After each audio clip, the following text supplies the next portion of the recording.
Bienvenue sur le podcast Drôle de Naturo, présenté par Marie et Hadza. Ici, on vous parle de la naturopathie en toute simplicité. Exactement.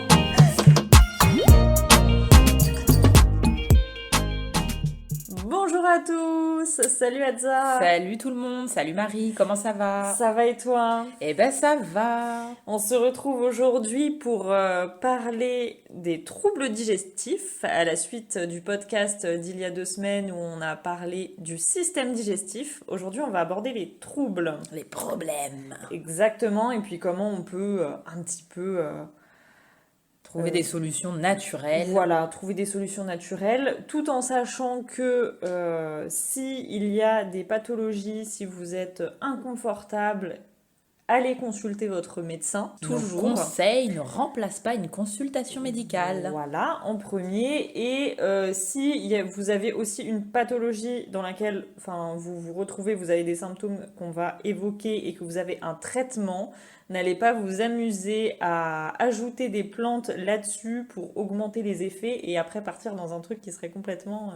C'est ça, et puis en plus ça peut être contre-indiqué. Voilà. Et l'idée c'est toujours la même, c'est vrai qu'en naturopathie c'est important d'individualiser. Donc là on va donner des recommandations un peu générales qui peuvent être utilisées évidemment, mais devant tout trouble qui persiste ou autre, consulter, c'est important de personnaliser et de s'assurer que médicalement il n'y a pas une problématique plus importante. Alors du coup, je propose que nous commencions par les troubles digestifs hauts. Alors Hadza, est-ce que tu peux commencer s'il te plaît? Ah bah oui, tu parles de troubles digestifs hauts, donc je vais commencer par des troubles au niveau de l'estomac. Donc petit rappel, vous vous souvenez, dans l'estomac il se passe un tas de choses, mais il y a surtout une acidité qui est nécessaire pour désinfecter le bol alimentaire et pour aider à la digestion notamment des protéines. Mais parfois il arrive qu'il y ait du coup ce qu'on appelle des reflux gastro-œsophagiens. Qu'est-ce que c'est? C'est quand le contenu de l'estomac, justement, va remonter au niveau de l'œsophage. Et du coup, qu'est-ce que ça provoque? Eh bien, ça provoque souvent des sensations de brûlure, donc des douleurs, un inconfort. On peut avoir vraiment l'impression d'avoir des remontées très acides. Ça peut aller jusqu'à des gingivites, parce qu'en fait, l'acidité remonte au niveau de la bouche. Oui, les gingivites, c'est une inflammation des gencives. T'as vu, Marie, maintenant je le fais automatiquement. Donc, déjà, à quoi c'est dû? Pourquoi on a ces remontées acides de l'estomac? Donc déjà, ça peut être tout simplement parce qu'on s'est suralimenté. Ça peut arriver, par exemple... J'aime bien donner cet exemple. Et en plus, c'est la saison. Exactement, Marie. La raclette. On a mangé du fromage, on a mangé des patates. Tout ça, c'est lourd. La charcuterie. L'estomac est au bord du gouffre. Ça dure 5 heures. En plus, on le fait le soir, donc on s'allonge. Mais oui, c'est la catastrophe. Non, mais plus on vieillit et après on comprend qu'il faut faire les raclettes le midi, vraiment. C'est vrai. Tu m'as donné la cible et je suis assez d'accord avec toi. Et donc, du coup, première cause, évidemment, c'est lorsqu'on mange trop, du coup, la suralimentation, ou alors on mange très lourd, très gras. Donc là, l'estomac, il a du mal, effectivement, à brasser et il y a des remontées parce que le contenu est trop important. Ensuite, une cause qui est très, très courante, ça va être le stress. Parce que, du coup, le stress, on vous l'a expliqué, il ne nous permet pas d'être en système nerveux parasympathique, le système de la détente du repos. Et du coup, l'estomac, clairement, il galère et ça fait des remontées gastriques. Voilà, je vulgarise. Il galère, mais t'as raison. Ensuite, on a l'obésité, le surpoids, qui va augmenter le risque de reflux gastro-œsophagien. Et on a la consommation d'alcool, de tabac, d'épices, d'excitants, tout ce qui est café, thé... donc pensez-y et limitez toutes ces consommations. Qu'est-ce que au niveau médical en général va vous être proposé si c'est un reflux qui devient important et chronique? Ça va être des médicaments qu'on appelle des inhibiteurs de la pompe à protons. L'objectif des IPP, c'est quoi? C'est simplement justement d'abaisser l'acidité au niveau de l'estomac, donc d'abaisser le pH. Sauf que comme on vous l'a expliqué, cette acidité, elle est nécessaire au niveau de l'estomac. Autrement, la digestion ne se fait pas bien, notamment celle des protéines. Et après, il peut aussi avoir un risque plus important infectieux puisque le bol alimentaire va moins être désinfecté. Donc, un traitement au long cours avec des inhibiteurs de la pompe à protons, ça peut devenir problématique pour la digestion. Après, encore une fois, on ne vous recommande pas d'arrêter un traitement sans consulter votre médecin, mais il faut savoir que du coup, ce traitement a des conséquences sur votre digestion globale. Marie, du coup, est-ce que tu peux nous dire en naturo, qu'est-ce qu'on peut proposer justement pour limiter ces reflux et ces remontées acides? Alors, tout d'abord, on va essayer de chercher la cause de ce reflux gastro-œsophagien, puisque il peut s'agir soit d'une hyperacidité, soit d'une hypoacidité. Donc, soit on en a trop, soit on n'en a pas assez. Très souvent, on ne pense pas au manque d'acidité. C'est d'ailleurs pour ça qu'on prescrit souvent des choses qui font baisser l'acidité. Mais il faut savoir que le manque d'acidité peut provoquer des brûlures d'estomac. Et ce qui est le plus fou, Marie, c'est que souvent, c'est la première cause. Ouais, c'est la première cause et même l'alternance des deux aussi. Parfois, on peut être en alternance hypo et hyperacidité. Donc voilà, donc c'est à individualiser, chercher la cause. Quand on va avoir plutôt une hyperacidité, donc quand l'estomac est trop acide, on va chercher à réparer la paroi du tube digestif avec de l'aloe vera. On peut également utiliser de l'argile blanche. L'argile blanche qui peut s'utiliser donc soit en cure, soit ponctuellement. Il faut faire attention de le prendre à distance des médicaments, 1 heure de distance en fait avec une prise de médicaments.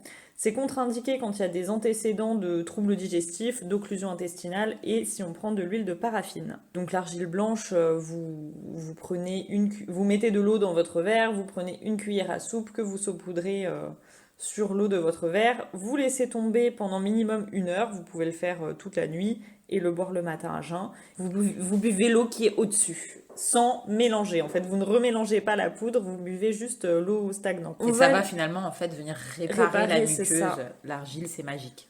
Vous allez aussi adopter une alimentation qui soit anti-inflammatoire.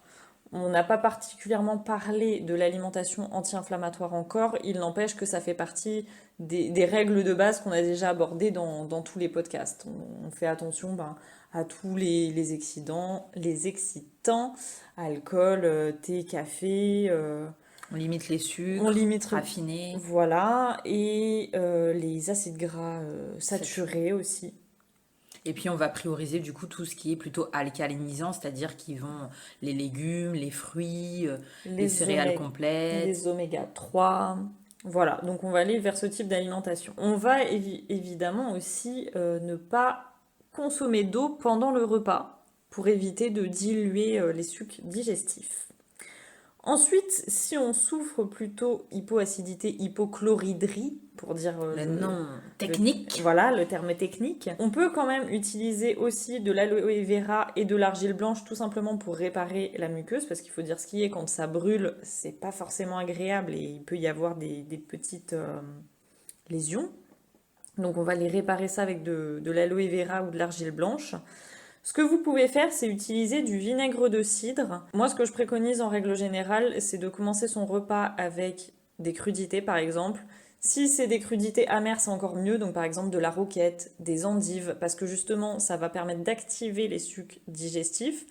Et dessus, vous faites votre petite vinaigrette, huile de colza pour les oméga 3 ou huile de lin, et vinaigre de cidre au lieu du vinaigre balsamique ou d'autres vinaigres que vous pouvez utiliser. Le vinaigre de cidre va être intéressant parce qu'il va vraiment venir augmenter l'acidité de l'estomac, qui va permettre, comme Elsa vous le disait, de mieux digérer après les protéines, puisque ça va faire baisser le pH. Et en plus, vous avez le petit plus, ça va permettre de limiter l'index glycémique du repas. En plus. Ensuite, en règle de base, ce qu'on peut conseiller, c'est de manger 2 heures avant de se coucher, quand c'est le soir, pour permettre au bol alimentaire justement de bien passer, de bien passer et qu'il ne soit pas plein au moment où vous vous couchez pour éviter que ça remonte en fait.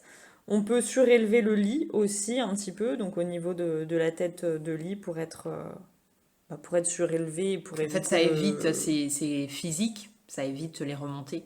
C'est aussi ce qu'on préconise par exemple chez les bébés parce que bah, ça va Ouais. éviter que d'un point de vue Les, gravité, en ouais, fait, les ça remonte. régurgitations.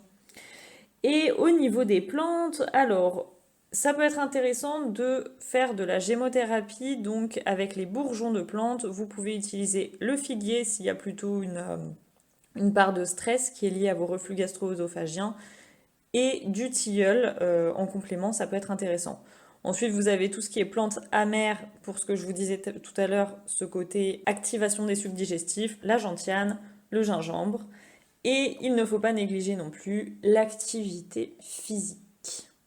Évidemment, et puis toutes les techniques bah, de gestion du stress et des Mm. émotions, comme la respiration, la cohérence cardiaque, la méditation, tout ça. Ouais. Ensuite, on va parler des ballonnements Hadza. C'est ça, on continue dans le tube digestif. Alors on peut toujours se situer au niveau de l'estomac, mais on commence aussi à descendre dans l'intestin. Donc les ballonnements, c'est la présence de gaz justement au niveau de l'estomac et ou des intestins.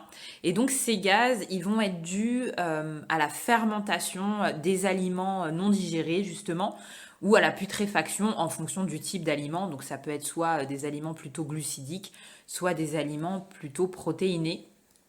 Et la cause des ballonnements, bah, ça va être justement la consommation de boissons gazeuses, ça peut être une mastication insuffisante. De nouveau, ça peut être du stress, parce que, bah, comme on vous l'a expliqué, on n'est pas en système de détente, en système nerveux de détente. Ça peut également être la dysbiose, donc c'est un déséquilibre au niveau du microbiote intestinal, c'est-à-dire que on a tous des bactéries au niveau de nos intestins, mais parfois elles peuvent être déséquilibrées et ça va du coup provoquer bah, des gaz et donc des ballonnements.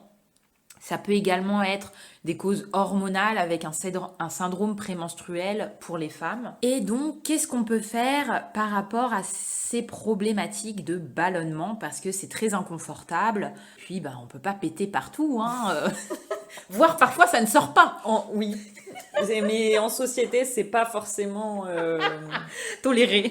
toléré. Et Ouais. pourtant, on ne devrait pas se retenir. Ouais. Donc, qu'est-ce qu'on vous propose? Déjà, la base de la base, c'est vraiment de mastiquer. On vous l'a dit, on vous le répète. C'est important que vos aliments soient en purée avant que vous les avalez. Donc, mangez donc dans une période calme, en conscience et mastiquez longuement.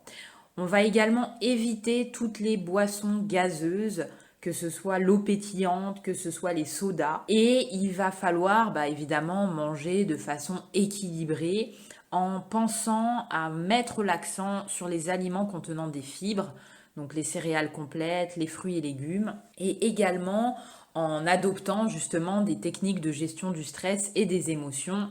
Il est partout ce stress. Partout. Et après, il va y avoir la possibilité d'utiliser certaines plantes. Donc, il y a une plante qui marche très bien pour tout ce qui est gaz. C'est la mélisse, qui est vraiment carminative, antispasmodique, sédative. Et moi, je la trouve très bonne en infusion. C'est ce que j'allais dire, elle a bon goût. Voilà, Et- donc n'hésitez pas. Carminative qui permet d'évacuer les gaz. Merci Marie pour cette petite définition. Moi justement j'aime bien faire en infusion mélisse menthe et parfois j'ajoute de la verveine puisque du coup la menthe verte est également carminative et antispasmodique. Et c'est un bon petit goût. En plus elle est délicieuse. On a les graines de fenouil qui sont aussi antispasmodiques et qui stimulent la digestion. On peut aussi utiliser l'argile que Marie a présenté tout à l'heure. Le charbon végétal, là aussi il faudra être bien vigilant et le prendre à distance des médicaments. Et en gémothérapie, donc l'utilisation des bourgeons, de nouveau, on va retrouver le figuier. Donc vraiment, n'hésitez pas pour éviter les ballonnements et les gaz. Et donc maintenant, on va continuer dans l'intestin et Marie va nous parler de constipation. Oui, alors en général, on parle de constipation quand il y a des selles qui sont peu fréquentes. On parle de moins de 3 par semaine, ou alors, parce que ça peut être les deux, de difficulté à aller à la selle. C'est-à-dire qu'il va falloir faire un effort de poussée parce que ça a du mal à s'évacuer. Les causes de la constipation, souvent, elles sont organique ou fonctionnel. Fonctionnel, ça veut dire que c'est inconnu, et organique, ça peut être par exemple, on a un méga côlon, C'est pas forcément à tous les coins de rue qu'on a des méga côlons, mais voilà, ça peut exister, sachez-le. Marie, c'est moi cette fois qui fait l'explication. Le méga côlon, c'est un côlon plus long que la normale. Il est méga long, quoi. Merci Adza. Tu as raison, tu as raison. Ça peut être également un manque d'activité physique. Ça peut être aussi un manque de fibres dans l'alimentation. Une hydratation insuffisante. Alors, sur l'hydratation, on entend parfois des gens dire « Oui, boire de l'eau ne déconstipe pas un constipé. » Certes, mais comme on vous l'a expliqué dans le podcast précédent, moins il y a d'eau, moins les selles vont être gonflées, enfin il y aura moins de volume, donc du coup ça aura beaucoup plus de mal à s'évacuer. Donc non, boire de l'eau ne vous déconstipera pas, mais ça va quand même faciliter la chose. Et ensuite, il peut y avoir aussi des facteurs psychologiques. Souvent, ça va être quelque chose qu'on retient, qu'on garde, qu'on ne veut pas lâcher. Voilà, c'est de l'ordre plutôt du contrôle quand on parle de constipation. En traitements médicaux, en général, on va vous recommander des laxatifs ou des lavements. Alors, Adza, les lavements, faut faire un petit peu attention à la fréquence. Oui, bien sûr. De toute façon, même les traitements médicaux laxatifs, c'est pas recommandé de les utiliser de manière régulière parce que ça va rendre presque le système digestif paresseux. Il va avoir besoin qu'on le stimule pour rentrer en action. Après, voilà, quand médicalement c'est nécessaire, il faut les utiliser pour pas arriver à l'occlusion. Mais il faut pas que ça devienne automatique, comme les suppos d'ailleurs glycérinés, etc. Oui, voilà, c'était surtout sur le côté automatique. C'est-à-dire qu'on peut se dire, c'est la facilité, je fais un lavement et tac, ça règle ma constipation. Non, allez chercher la cause, allez traiter en amont, en fait, avant d'arriver au lavement quotidien. En naturopathie, donc, comment on va accompagner la constipation? Avec les règles hygiéno-diététiques de base qu'on a déjà évoquées, donc on va manger beaucoup de fibres, on va manger beaucoup de légumes, crus et cuits. Alors attention aux crus, c'est selon votre tolérance digestive. Il y a des gens qui ont du mal à manger cru parce que c'est irritant. Donc là c'est pareil, hein. Il faut consulter, chercher les causes et adapter aussi pour pouvoir manger du cru. Mais ayez une alimentation qui soit assez riche en fibres, une activité physique régulière, tout simplement pour avoir des mouvements au niveau des intestins. L'hydratation, comme je le disais tout à l'heure. Vous pouvez également faire des massages du ventre, ça aide beaucoup. Ce qui peut être intéressant aussi, d'ailleurs vous pourrez trouver des vidéos sur YouTube là-dessus, yoga digestion, yoga constipation. Vous prenez une serviette, une petite serviette que vous enroulez en petit boudin. Vous la mettez au niveau de votre ventre et vous vous allongez sur le ventre, sur un tapis ou par terre, sur le sol. Enfin, ça peut être sur le lit, mais sur le lit, il y a moins de résistance, ouais. Et donc, vous mettez votre serviette au niveau du ventre et ça va venir masser. Par contre, si vous faites ça, prenez le temps de bien respirer, de bien inspirer, expirer lentement et profondément. Ensuite, vous pouvez, donc vous êtes toujours sur le ventre, relever les jambes, enfin les mollets, quoi. Les plier et faire des mouvements comme des essuie-glaces avec vos jambes de droite à gauche. Et voilà, ça va venir aussi un petit peu stimuler le système digestif. Ouais, en fait, c'est vraiment... Je suis en train de visualiser ce que tu dis. Ouais. Et en fait, ça correspond vraiment au massage qu'on fait aux nouveau-nés et aux petits. Ouais. Le fait de passer les jambes sur le côté et de masser les intestins. C'est ça. Mais d'ailleurs, dans tout ce qui est étirement ou choses comme ça, tout ce qui va être exercice de torsion, ça va être assez efficace pour venir masser les intestins. Adza, tu peux peut-être nous parler des plantes, du coup? Yes. Alors, je m'aperçois d'un truc. En fait, c'est tellement habituel pour nous de le préconiser qu'on l'a oublié. C'est le petit siège dans vos toilettes pour remonter légèrement les jambes. Parce que la position pour aller à la selle est importante et malheureusement, nos toilettes sont faites d'une manière où l'angle de défécation n'est pas suffisant.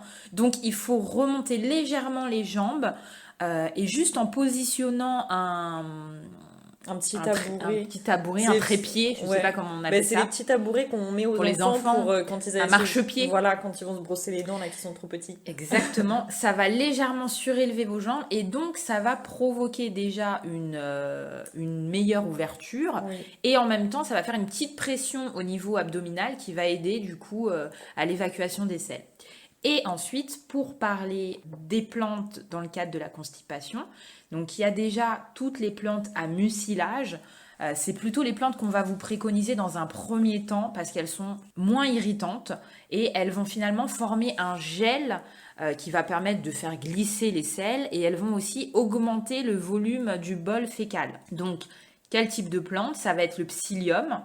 Pensez à boire beaucoup d'eau parce que c'est important justement parce que ça assèche entre guillemets, enfin ça a Ouais, besoin d'être c'est hydraté très pour absorbant. fonctionner. Le psyllium est très absorbant, donc il faut boire encore plus quand on en consomme. Ensuite, on a la mauve et on a enfin, les graines de lin, l'avoine qui sont riches en mucilage. Donc forcément, ça va aider justement à évacuer les selles.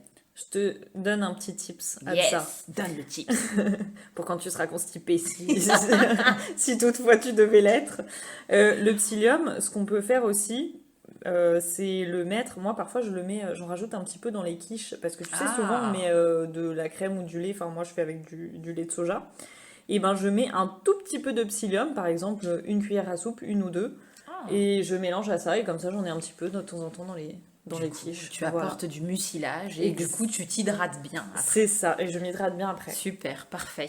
Ça peut éviter de le boire comme ça, Ouais, c'est bah oui, pas c'est pas hyper forcément bon. simple. Ouais. Et après, donc comme je vous disais, on va avoir plutôt les plantes laxatives stimulantes qui vont vraiment, comme leur nom l'indique, stimuler le péristaltisme, mais qui pour le coup peuvent être irritantes et ça va être par exemple le séné.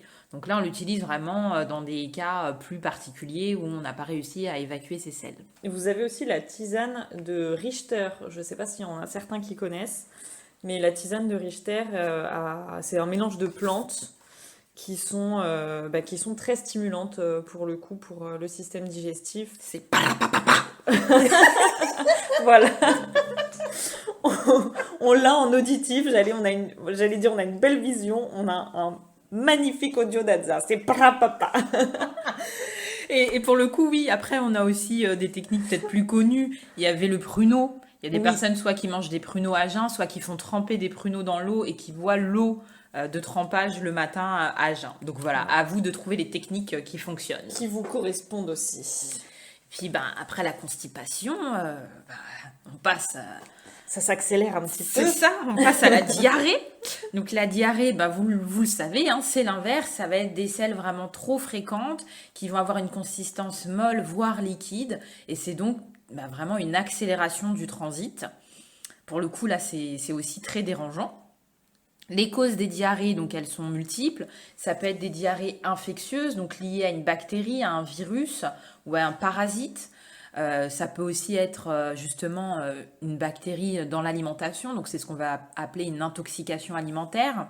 On va avoir les fausses diarrhées, les diarrhées du constipé, donc ils vont avoir des selles liquides alors que finalement il y a un bouchon en fait, une constipation. Évidemment, les diarrhées liées au stress. Ouais. On a par exemple un oral ou quelque chose qu'on doit passer, et puis ben, pile à l'heure où on doit partir, et ben, on peut pas parce qu'on est bloqué aux toilettes. Et après, on a toutes les maladies inflammatoires chroniques de l'intestin, comme la rectocolite hémorragique et la maladie de Crohn. Donc, qu'est-ce que tu nous proposes en naturopathie, Marie, pour les diarrhées?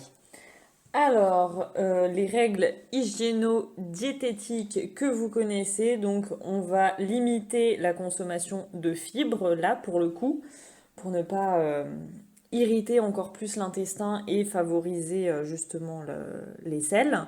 Au contraire, on va aller plutôt en général vers du riz, des carottes, des viandes blanches aussi en général, plutôt poulet ou des choses comme ça. On va penser à boire, boire et boire, parce que du coup, on perd beaucoup d'eau quand on a des selles liquides, donc c'est vraiment très important de continuer de s'hydrater. En plante, on va utiliser la myrtille, les baies de myrtille, donc on peut les consommer soit en jus, soit en décoction, soit fraîches. On peut également utiliser les feuilles de noyer, donc soit en infusion, soit en macérat. Et là, l'argile aussi est votre amie, l'argile verte ou l'argile blanche, selon ce que vous avez et votre tolérance. Et c'est d'ailleurs la base du médicament qu'on donne pour la diarrhée, en fait, hein, Ouais, c'est ce que l'argile. j'allais dire, même quand on part en voyage, il faut Ouais, penser à ramener de l'argile pour la tourista. c'est ça. Et évidemment, si la cause est liée au stress, pensez à gérer votre stress aussi. Pensez aux respirations, pensez gestion du stress. Après, s'il y a des causes qui sont un peu plus profondes, de travailler là-dessus, ça peut être intéressant. On a aussi tout ce qui est intestin irritable, la colopathie fonctionnelle, intestin ou côlon irritable, on entend les deux. Là, c'est plutôt des troubles digestifs qui vont provoquer des douleurs. On peut avoir une altération, non pas une altération. Une alternance, merci, entre diarrhée et constipation. Sans cause trouvée, c'est ça en fait le principe de la colopathie fonctionnelle. Hein. Oui, clairement, c'est vous consulter parce que vous avez des douleurs récurrentes au niveau digestif, on vous fait des examens, il n'y a rien qui est retrouvé, mais pourtant vos douleurs sont bien existantes. Et donc on va vous dire, vous avez des intestins irritables. Voilà. Merci, au revoir. Bonne chance. C'est ça. Et donc du coup, la cause Hadza de l'intestin irritable... c'est vrai que souvent c'est le stress, de nouveau. Il peut aussi y avoir une hyperperméabilité intestinale. Ça, on vous en parlera peut-être pour un prochain podcast. Mais en gros, ça va être les jonctions intestinales, donc les cellules de l'intestin, qui vont en gros s'espacer, alors que normalement, elles doivent être bien collées les unes aux autres pour ne pas laisser d'éléments étrangers. Et donc, du coup, d'éléments étrangers passés. Et du coup, après, il y a une inflammation en fait chronique au niveau de l'intestin. Ça peut aussi être lié, l'intestin irritable, à un déséquilibre du microbiote, comme je vous expliquais tout à l'heure. Donc, d'un point de vue naturopathique, là, ça va vraiment être une prise en charge individuelle. Il faut vraiment voir quel type de manifestation vous avez.